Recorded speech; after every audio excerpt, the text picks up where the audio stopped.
Okay guys, nandito na kami sa Victory Cainta. So, pupunta kami sa Youth Connect. So, Marikina Dayo dito sa Cainta. Hoy, di ako Marikina. Hi guys, welcome to Victory Cainta. May vlog si Ian mamaya. You know?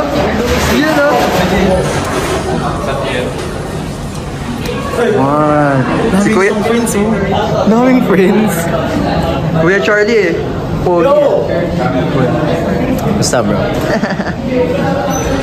Grabe na, parang hindi parang hindi first time eh.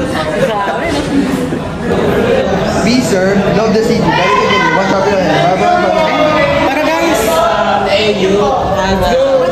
Panay. Ano, hindi talaga.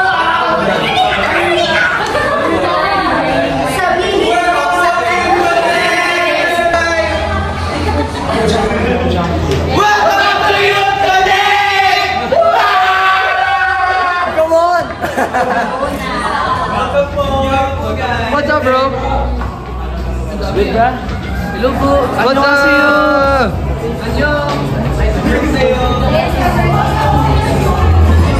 Eh di wow, ang ganda. Eh. Ay! Ay!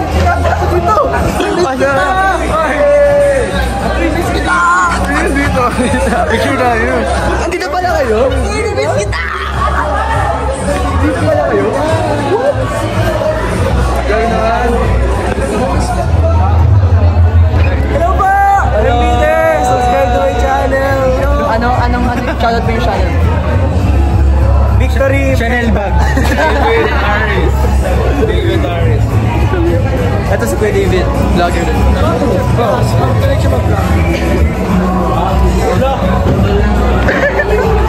Vlogging! Ang ingay mo sa story mo ah. Anong story? Ang dami mong pakulo sa story mo. Eh, come on! Kuya Arby! Eh, ano sabi niyo? Dumayo kami sa Cainta. Kaya nga eh, layo na napuntahan nyo. Kuya, sabi namin. Kamusta? Shoutout. Ano, shoutout sa pamilya ko. sa pagkasano ko. Come on! Yan.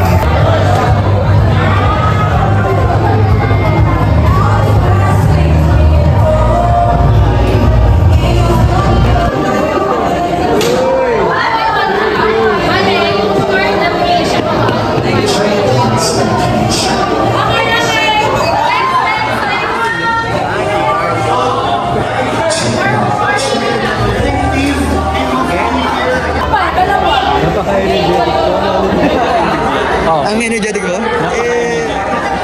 Dapat lang. Kapag youth ko dapat energetic. Ba't natin sa Metris hindi? Energetic. Overflow na pagmamagaling. Yun! Anong itsura na mahal si Jesus? Eh di ako.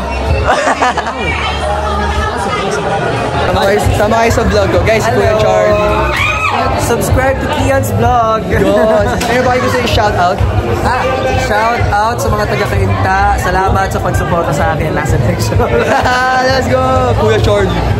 Charles, sorry. Nabaliktad ko na. Mali.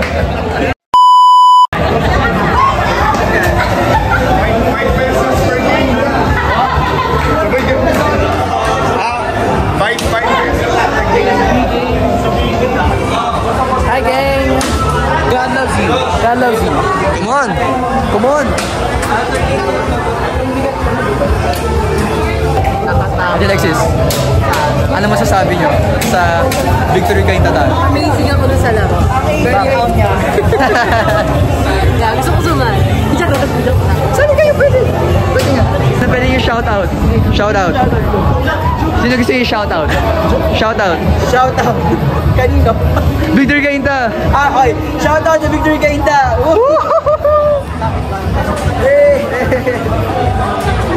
2,000 years later. Ako wala ng social battery, hindi yan ako. Ikaw mahihiya? Ikaw? Lobat na. Paano lobat?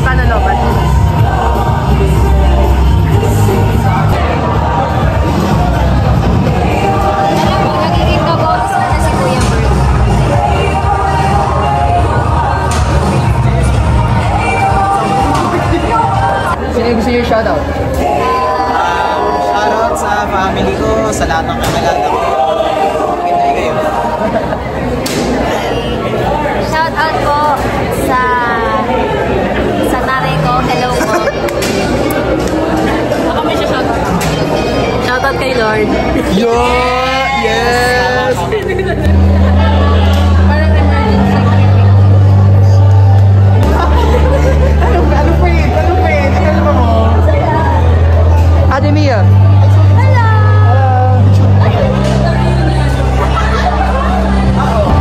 Ano masasabi niyo, Kuya Jem? Hey! I'm so happy to be here in Victory Cainta. It was my first time here and also my first time to serve in the music serve team here in Victory Cainta. And I'm enjoying the time, enjoying the moment with the people, the community, and makikita niyo sa vlog. Ayan, good afternoon everyone! Before tayo mag-start, I encourage you to please take your seat and occupy the seat. Yan, upo Kuya Jem. Upo na kayo, please. Sige na. Yay! So mag-start na ang ating Youth Connect. Ang daming tao. Come on! Ako pala si Sandy, one of the leaders and volunteers here sa Kaintaan. Okay, thank you sa support guys. Ayan, so bago ang lahat, before tayo mag-start, mag-roll call lang po tayo. So kapag tinawag ko yung grade level nyo, isa namang malakas sa sigawan dyan. So nasan dito ang mga high school? Ulitin natin. Saan dito ang mga high school? Hindi pa na maraming area lang. And lastly, but not the least, ang mga college students. Siguro naman May energy, walang energy, walang energy. mga kapatid natin sa lawas. Isa namang ano dyan, mga taga Metris and Marikina. Ano? Sino kayo? Ayan, thank you sa participation, guys. Ayan. So, ayan, meron kayong tayo ulit, ha? Hey, hindi ba pala nag-i-start? Start na ba? Ngayon pa lang eh. Mag-ikot-ikot kayo. Let's go! Limang bingo, guys.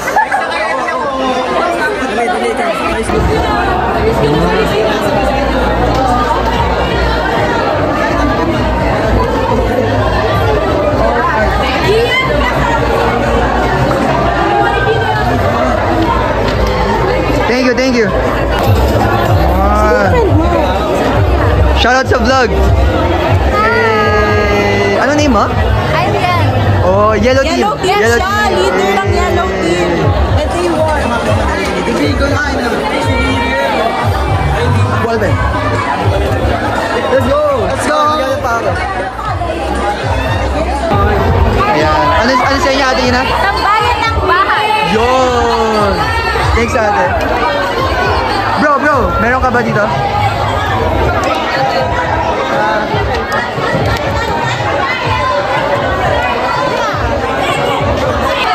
Ayan, complete na sila. Everyone, Ayan na, tapos na. ay, tayo, sunod na lang kayo. Asan na yung isa? Asan na yung isa?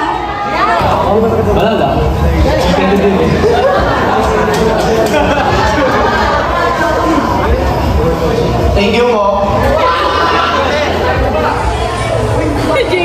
Go Jaina. Siguro po yung first time sa Youth Connect since first time ko din po. Hi, magandang hapon. Good afternoon, everyone. Sino dito you're from ENC Marikina? Akala ko pala iba na ng Cainta. Sino from ENC Metro East? Magkasama na kayo na dyan.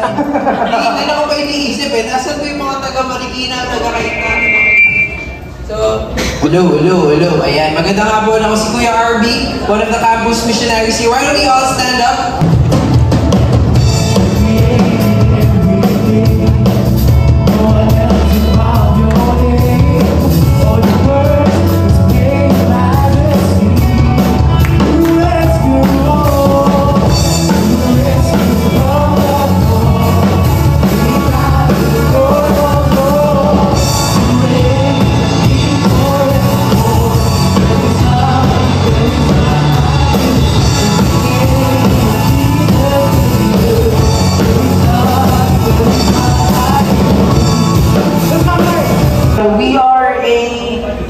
church-based campus organizations that aims to prepare students for life. Leadership, integrity, faith, and excellence. Ayan, so, in this afternoon, if first time mo ngayon, so again, welcome to Every Nation Campus Cainta, and I pray that this is not the last time na makikita namin dito. So you are welcome every on our Sunday worship services or next month sa ating Youth Connect. And I just want to take this opportunity to give thanks to our Every Nation Campus Cainta team, especially to Kuya RV, to our campus director. Ayan, palangkan natin sila. Kay Kuya Wilson, kay Ate Marge, and the Laves, Kuya Charlie, and Ate Jet, maraming salamat. And this is my first time preaching here in front. And thank you for the trust. Ayan, sige. And also, just want to take this time para batiin yung pamangkin ko, kasama ko siya. Birthday ka ngayon.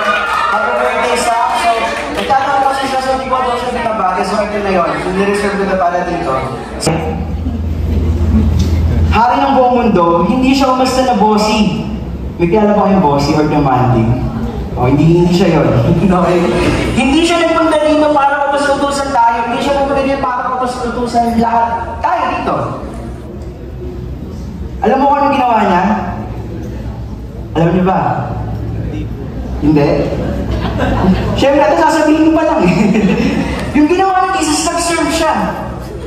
Tinulungan niya yung mga may sakit. Pinagaling niya yung mga may sakit. Pinakain niya yung mga nagugutom. At the most important thing is, minahal niya yung mga tao hindi ka mahal-mahal.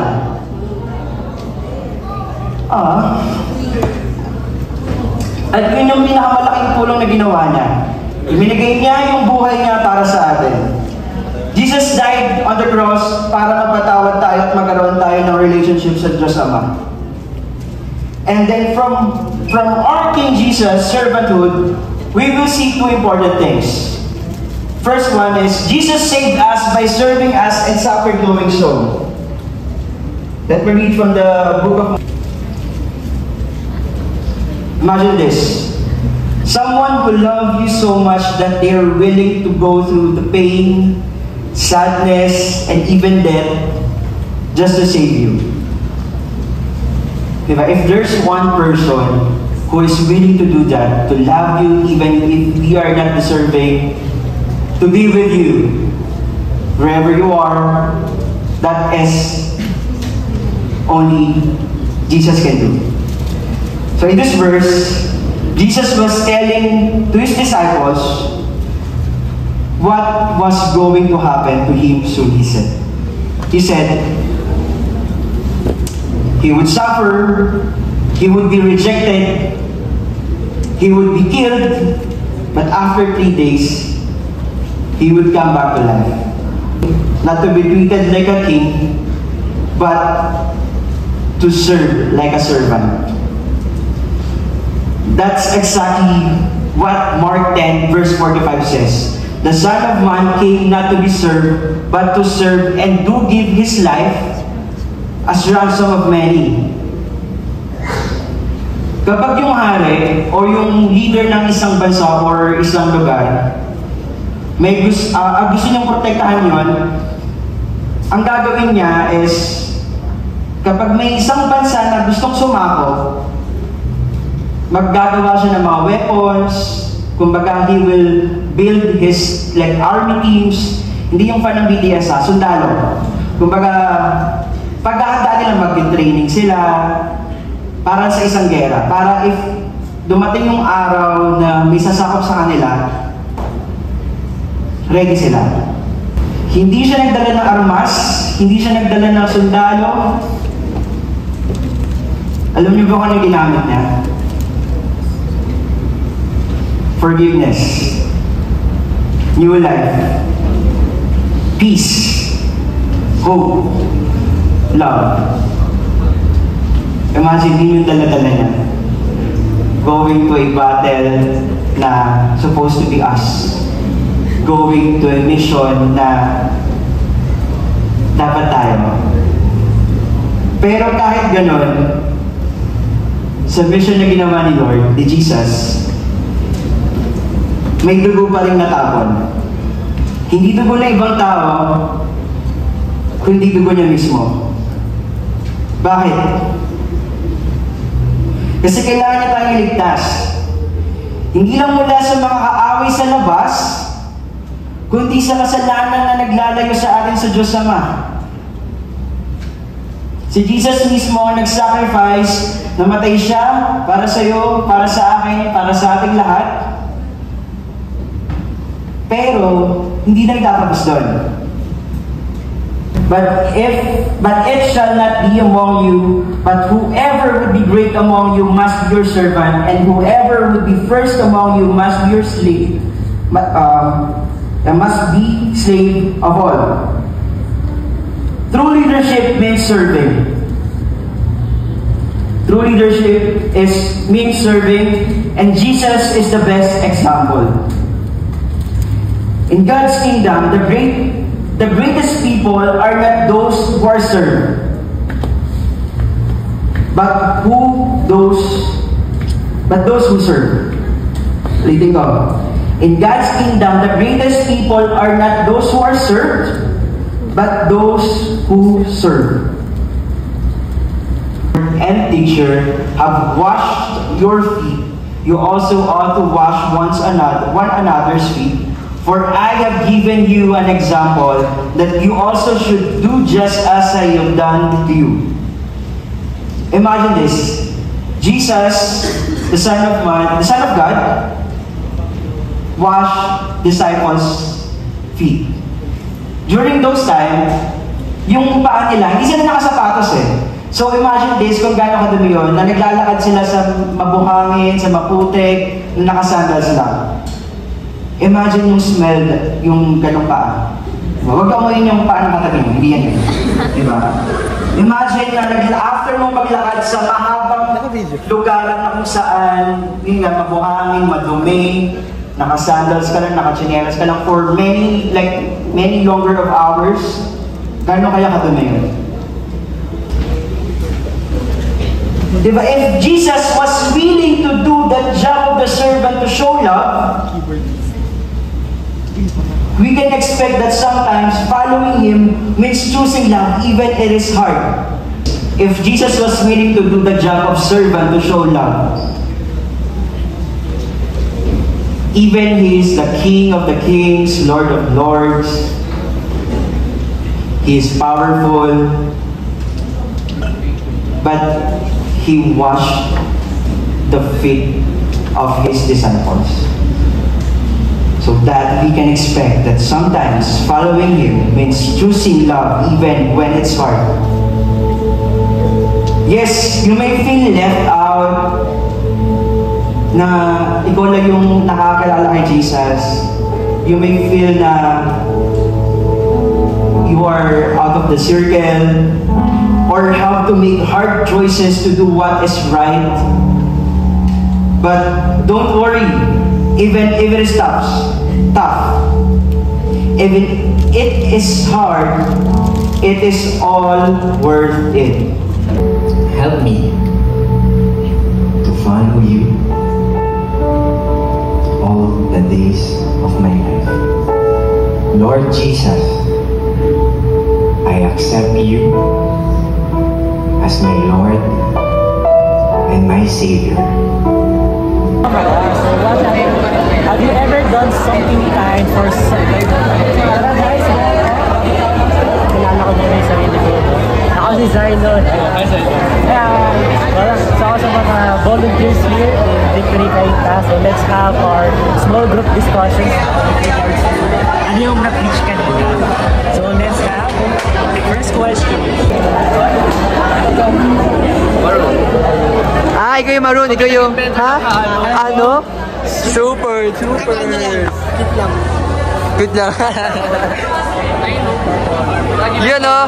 Lagi yung dala. Ano? Ha? Pink? Ano? Pink edible. Super. Sino ba slim? 2 minutes. Make up. Ako kasi ano lang yan. Cute lang kasi ako. Yan, let's go. Cute. Una, bukas, sabi mo sa atin mo, bukas is the last Sunday ng ating campus series. So, if you're from Victory Cainta, you're Kasi baka mamaya yung mga taga-well change. Okay lang naman. Change the world, change the world. Pero sana daw kayo mag-serve. Pero, if you are going to join us tomorrow, if you can wear a campus shirt. Huwag na kayo mag-uniform ha. Huwag na kayo mag-uniform. Pero wear a campus shirt tomorrow in our Sunday service.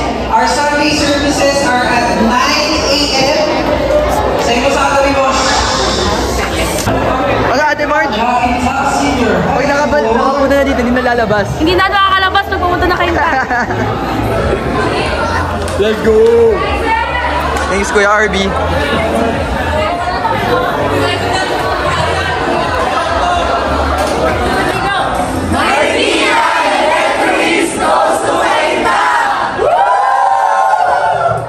Cheese sauce. Ano sabi mo, bro? Sakay na ka. Wow. New friends. Hi. You're marvelous in all that you are. Ay, may mirror doon. Marikina Gusto Kainta. Shout out. Shout out. Shout out to Marikina Matrix!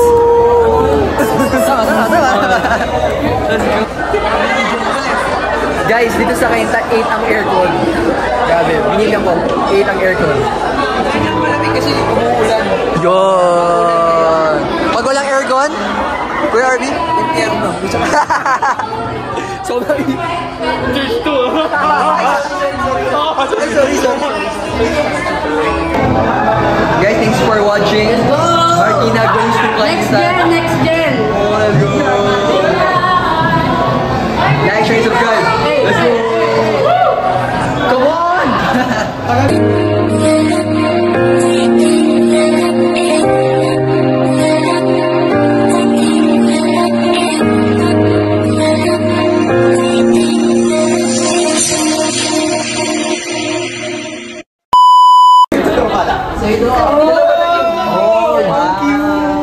Ay, wow, parang kindergarten school lang ah. Super, aesthetic. Sabi kuya. Shout out kayo sa vlog. Shout out. Hi! Guys, nakapost yan sa YouTube.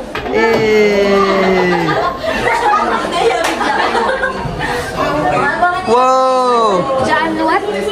Coffee. Jan Tagalog. So, ito ang kids room.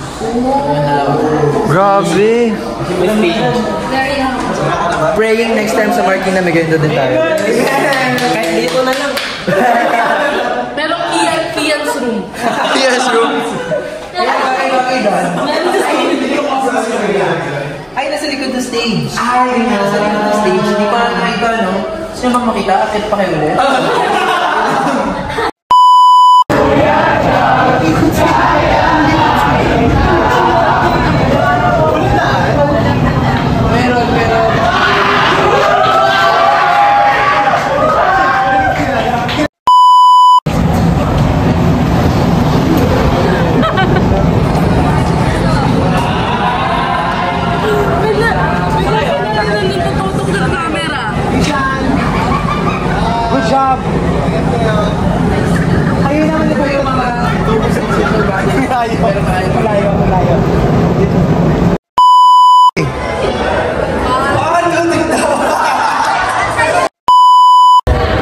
Shout out. Gusto mo shout out?